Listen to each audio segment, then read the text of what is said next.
So ito po, mamiyang handaan nila Gab, isang pansit Mickey at dalawang chicken. The best. Alam niyo po, itong the best na Mickey. Yung chicken. Lutong-luto po siya.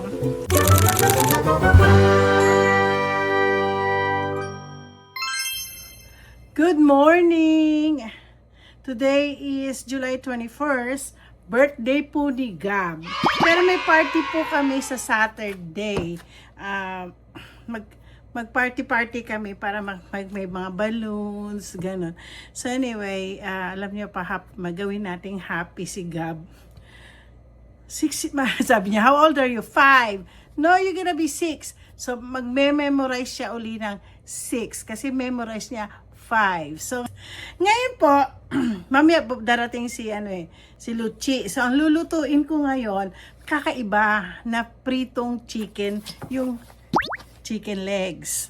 Nakita ko lang ito tapos ginawa ko nung linggo. Ay, success. So yun ang gig breakfast namin ni Lance. Pwedeng gawing breakfast din kasi siya. So anyway, magluluto po ako na itong chicken at saka, isasama ko na rin pati itong pork chop. Kasi naiiba akong klaseng pagprito ng fried chicken. Ito po yung mamaya ipapakita ko sa inyo. At ikakat ko muna itong legs na to. Okay guys, ito, ikakat po natin itong chicken. So itong chicken na to, gagawin natin dito, i-half lang natin. Gagawin natin siyang bukas yan. Ito, bubuksan natin. Yan. So bukas siya. Gawin na parang siyang parang siyang butterfly. So syempre, ayan po yung mga buto. Gaganyan lang natin siya, Gagawin lang natin siyang parang buto-buto. Ganyan po. Yung sa kasi tinatanggal nila to, ayoko masyadong matrabaho. Pareho din. So magiging ganito po yon. Yeah. So gagawin natin ganito yung chicken.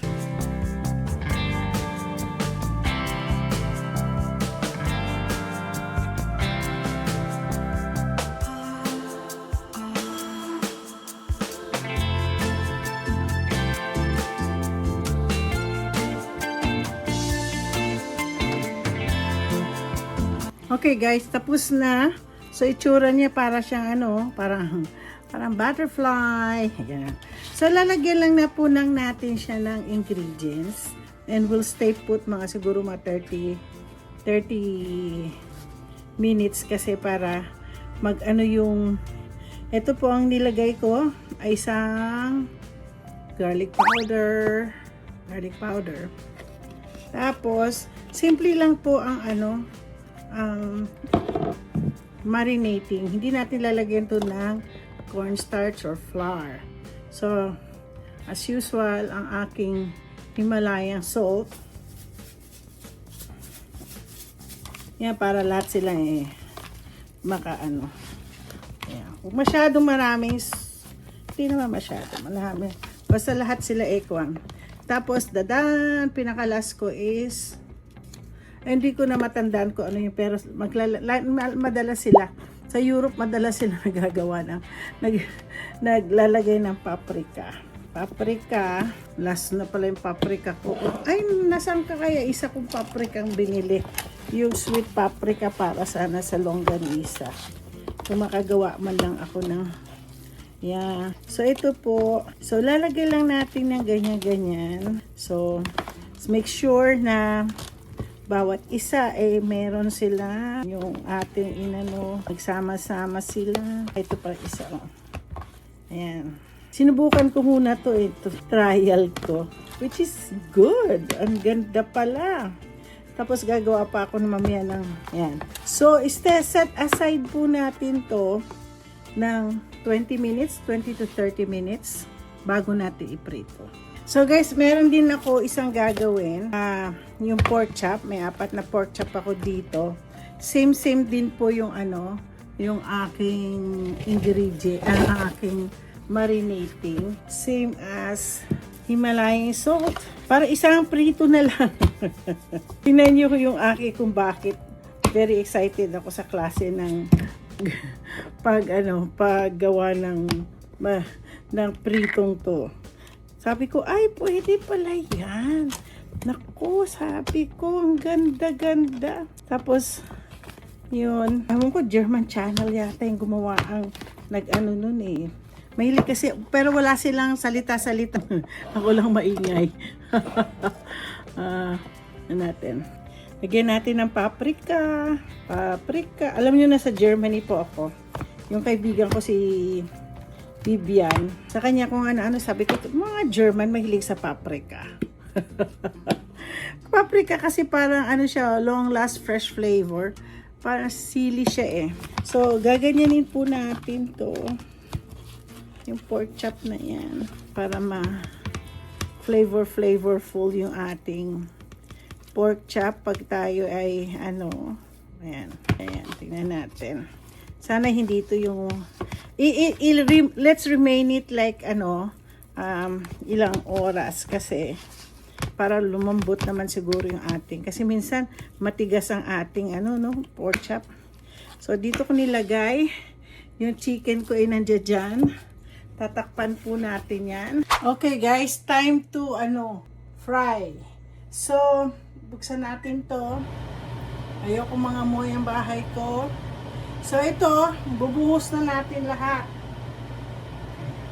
Natin. So kailangan painitin muna natin ito. Magugulat kayo kung ano ang nilagay ko dyan. Okay guys, hindi pa masyado siya mainit. So ilalagyan po natin siya ng cornstarch, itong mantika. So hintayin natin kumulo yung mantika mamaya. So habang hindi pa kumukulo, ilalagay na po natin. Lalagyan po natin siya ng cornstarch. Na-experiment ko to nung sa Sunday. Tapos po, kailangan po maging malinaw na to. Magkasama po sila. Yan. Ganyan-ganyan nilang po natin siya. Ganyan. Hanggang po siya ay kumukulo. Hanggang sa mag-melt na. Mag-melt na po yung cornstarch dito. Gaganyan-ganyan lang natin. Nagawa ko po yan. Yan. Hanggang sa magkulo-kulo siyang ganyan. So, ito na po. Malinaw na po siya. Hintay na lang natin po siya uminit at saka natin ilalagay yung chicken. Ayan na po. Makikita nyo kumukulo na po siya. Ibig sabihin yan, pwede na po siya ilagay.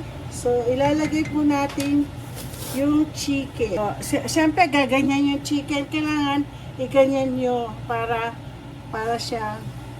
Yan, gamihan natin. So, muna patalikod para luto po yung likod. Okay. Yan. So, ganyan mangyayari. Naku, teka. Kikita ho niya habang siya ay piniprito. Pansinin nyo, bakit ganito niluto ko? Kasi, napansinin nyo, didikit po yung cornstarch. Kita niya? Didikit yung cornstarch na sa chicken. Oh, yan. Ay, alam ko na init. Ayan. Ay, hindi pa masyado to. Gusto ko yung talagang, siya. Yan. Yan. Garlic siya. Pansinin nyo, oh. Ito po. Oh. Meron siya. May mga iba. Ayan o.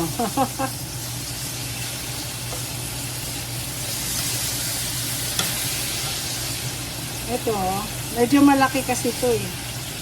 So, magdadagdag po ako uli ng iba.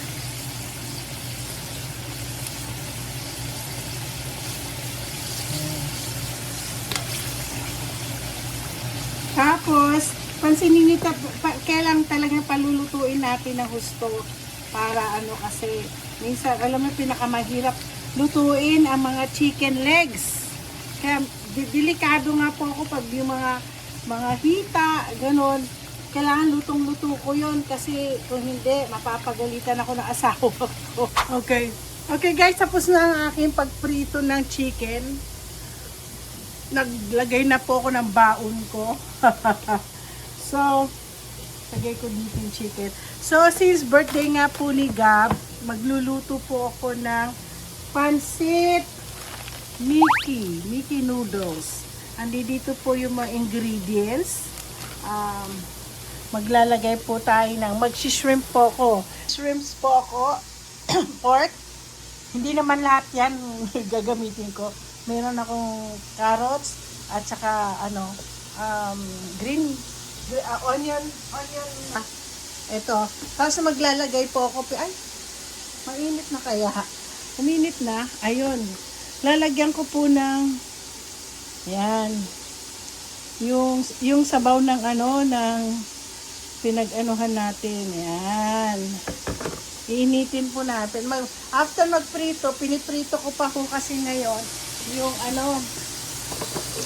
itong pork chop. Okay guys, magluluto na tayo ng pansit.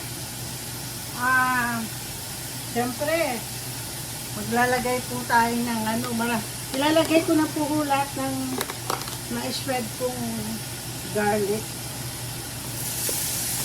Yan, lahat na po natin, lagyan po natin yan. Siyempre, pag may bawang, may sibuyas, ayoko po siyang masyadong ito-tosta. Lalagyan natin ng konting mga yan.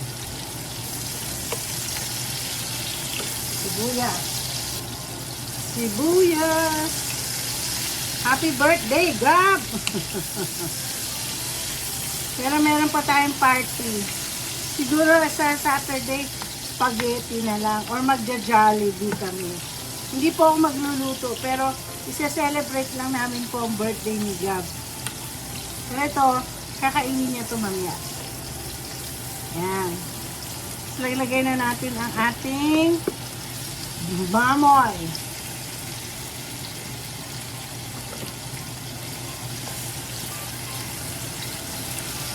Nagpiprito pa po ako.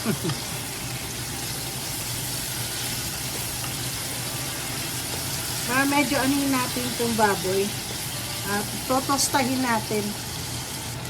So, hindi ko na ho siya kayang tostahin ng shrimp. Ay. Kailangan maluto na ho kasi lahat ng mga marami ho akong biniling mga pagkain na kailangan i-defrost ko na at iluto. Siguro isipin natin kung anong gagawin ko doon sa mga yan. So, meron po tayong gusto ko kasi crispy ang no? Ayan. Lagyan natin yan.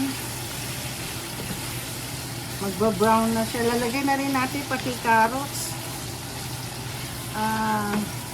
Simpleng lang to, simpleng pansit lang to. Oo, yan, nagba-brown na siya. Lagyan na po natin yan. Wala po kung talagang ginagamit ko, pero hindi tapon din po ito. Pero ito mga ito ginagamit ko, nakakatuwa. So, So, ngayon, maglalagay po ako ng bulyon. Pero, mamaya ko lalagyan ng bulyon.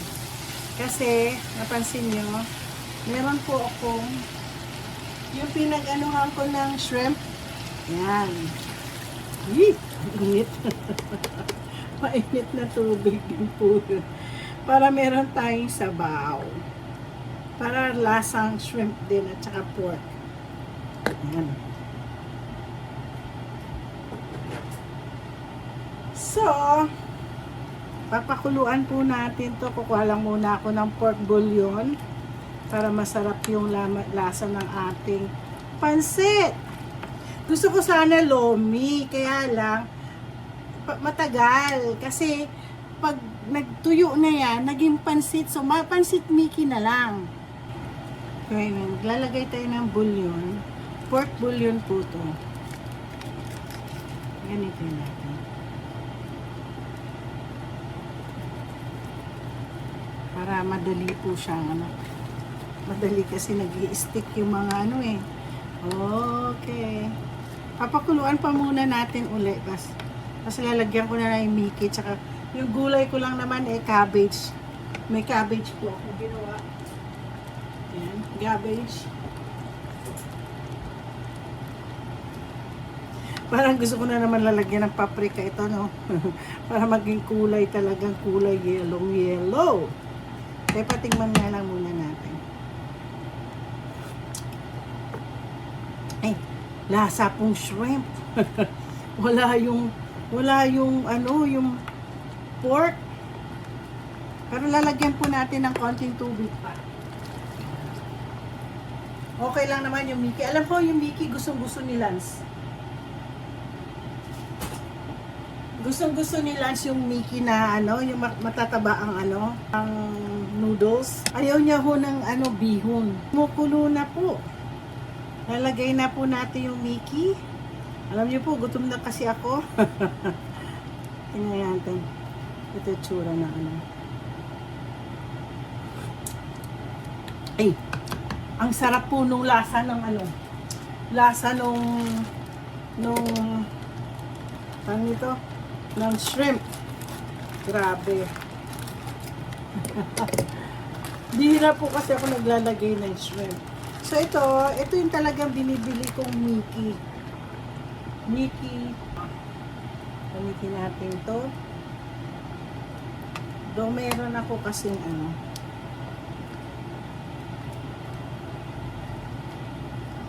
Yan. Ano natin yan. Yan. Ano natin yan. Ang sarap. Natutuwa ako. Ngayon lang po kasi ako nagluto ng pansit na meron shrimp. Tapos nilagyan ko pa siya ng lasang. Alam niyo mo ba may bouillon din para sa shrimp? Hindi ko na makita. Nandiyan siya. Sa tagal na po kasi yung bouillon na yan sa akin. Hindi ko alam kung buhay pa siya. So, palulutuin natin si ano. At ilalagay na po natin ang ating cabbage. Kaya kuha ko ng medyo malaki-laki ano, malaki-laking sandok. Kasi isang ginagamit ko, maliit lang. Oh. Yan yun. So, ano ba yan? Talamsik ako ng ano. So, ayoko naman siya ma-overcook, no? So, lalagay natin ang, saan ba nilagay yung cabbage? Ay, konti lang. Huwag masyadong madaming cabbage. Yung mga iba kasi, so, pwede ko pang gamitin sa isang luto itong cabbage na to. Alam niyo, hindi po ako successful sa pagtatanim ng cabbage. Do may cabbage ako, pero sa ano pa yon, sa fall pa siya bubunga. Kasi kinain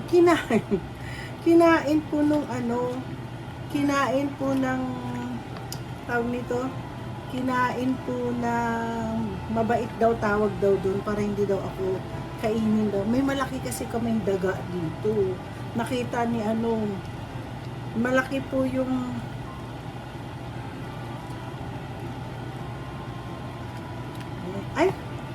ay lalagyan po natin. Lagyan pa natin. Ilagay na po natin kasi mas masarap para may gulay.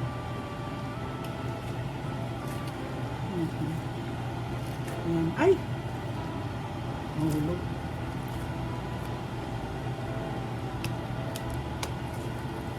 Ay! Ba yan?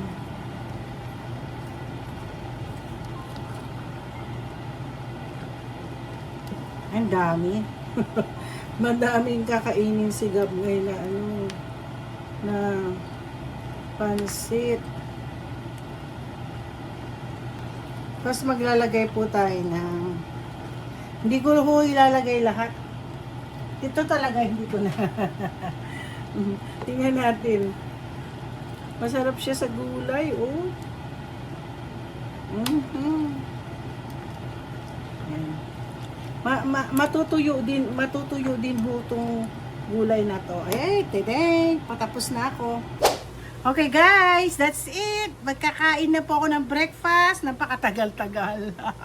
Ano oras na ba? Alas 8 na. Ngayon pala ako magkakain ng breakfast. So ito po yung mamayang handahan ni Gab.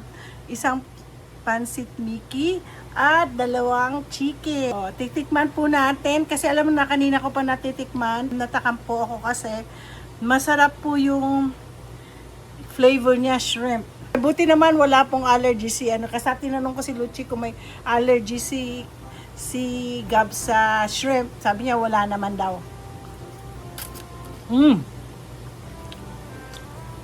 The best. Alam niyo po, itong the best na Mickey. Grabe. So kainin din natin yung chicken. Lutong-luto po siya. Tapos yung flour, yung cornstarch dito mismo, ginaya ko lang yan sa YouTube. Alam niyo naman ako, I learned a lot from YouTube University. Anyway, don't forget to like and subscribe.